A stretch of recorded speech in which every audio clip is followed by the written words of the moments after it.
तर म्हणा जोरात हर हर हर हर हर हर. त्याप्रमाणे महादेव भोला शंकर धावून येतो माईबाप. हे अलौकिक नाम आहे, अलौकिक नाम आहे. या युगातली साधना ती सांगितली माझ्या महादेवानं. काही करू नका रे बाबा, हे कलियुग आहे. या युगामध्ये लय खटाटोप करण्याची गरज नाही. संत येऊन गेले, महंत येऊन गेले. एक साधना करा. कारण गेलेल्या युगामध्ये अरे फार अवघड होतं कलियुग. साधनेपेक्षा भगवंताला प्राप्ती करण्याकरता कलियुग मागच्या युगापेक्षा बराच आहे. मागच्या युगापेक्षा कलियुग खूप बरं आहे. का? अरे त्या युगामध्ये देवाला प्राप्त करायचं म्हटलं की काय कठोर साधना करावं लागत होती, तरी देव प्राप्त होत नव्हता. कागातन खायो चुन चुन खावे मास, दो नैना मत खायो,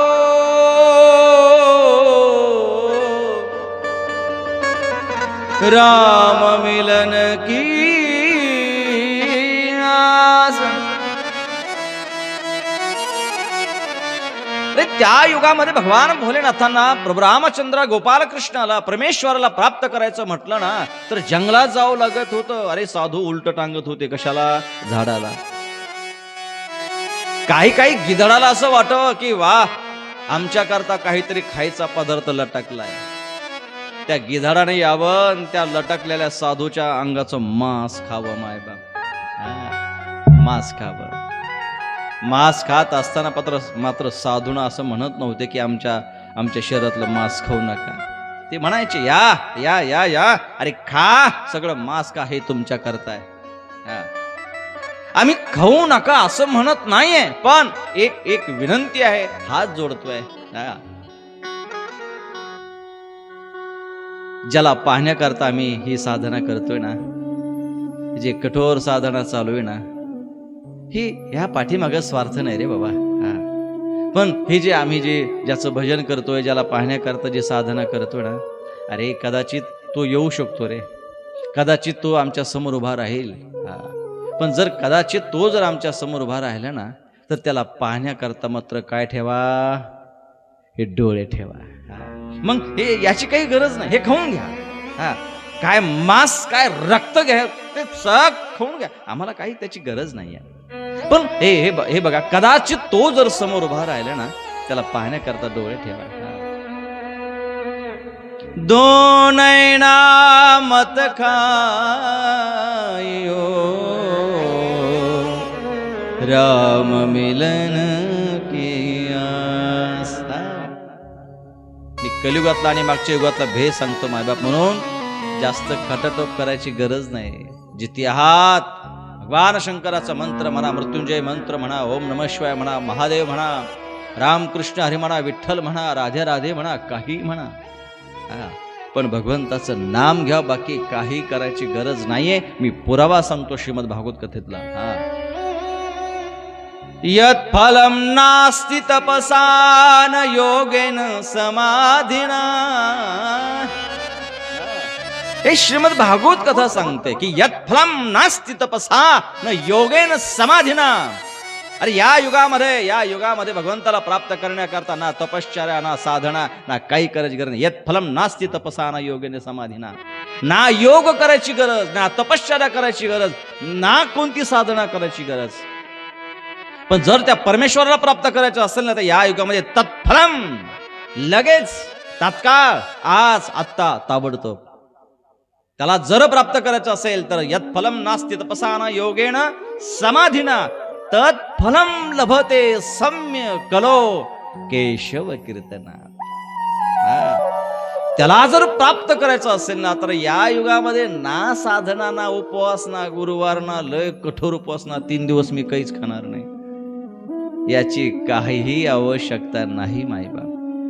इथे एक सांगितलं, फक्त शुद्ध अंतःकरणाने, पवित्र अंतःकरणाने जिथे आहात, ज्या संसारामध्ये आहात, जो उद्योग करत आहात, जे काम करत आहात, त्या कामामध्ये फक्त त्या परमेश्वराचं भजन करा, त्याची आठवण करा. यापेक्षा या युगामध्ये यापेक्षा पुन्हा महान मोठी साधना कोणतीच नाही. सगळं सोपं आहे. नाम संकीर्तन साधन पैसोपे. नाम संकीर्तन साधन पैसोपे. नाम संकीर्तन साधन पैसोपे. नाम धन पैसो नाम संकीर्तन साधन पैसो. नाम संकीर्तन साधन पैसोपे. नाम संकीर्तन साधन पैसो. जळतील पापे जन्मांतरीचे. जळतील पापे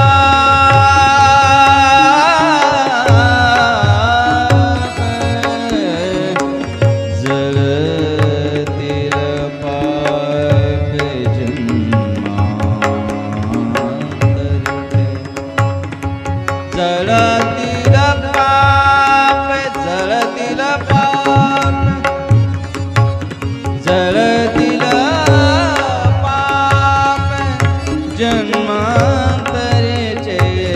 नाम संकीर्तन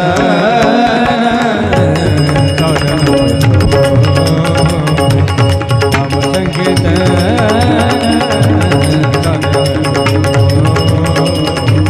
नाम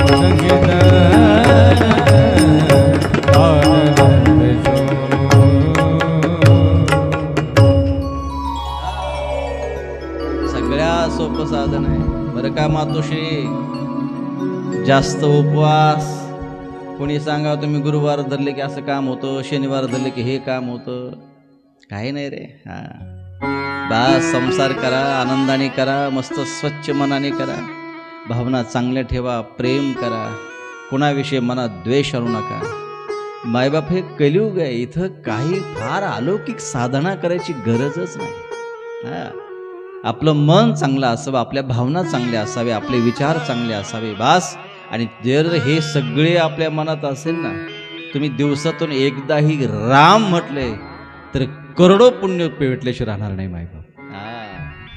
काय पण हे राम शुद्ध अंतःकरणाने म्हटलं गेलं पाहिजे, सर्व अंगानं म्हटलं गेलं पाहिजे. हा काही म्हणा असं नाही सांगितलं. हा काय राम कृष्ण शिवशंकर शंभो वासुदेव धरणीधर विष्णु माधव अच्युत मंत्र जनार्दन रक्षे माते.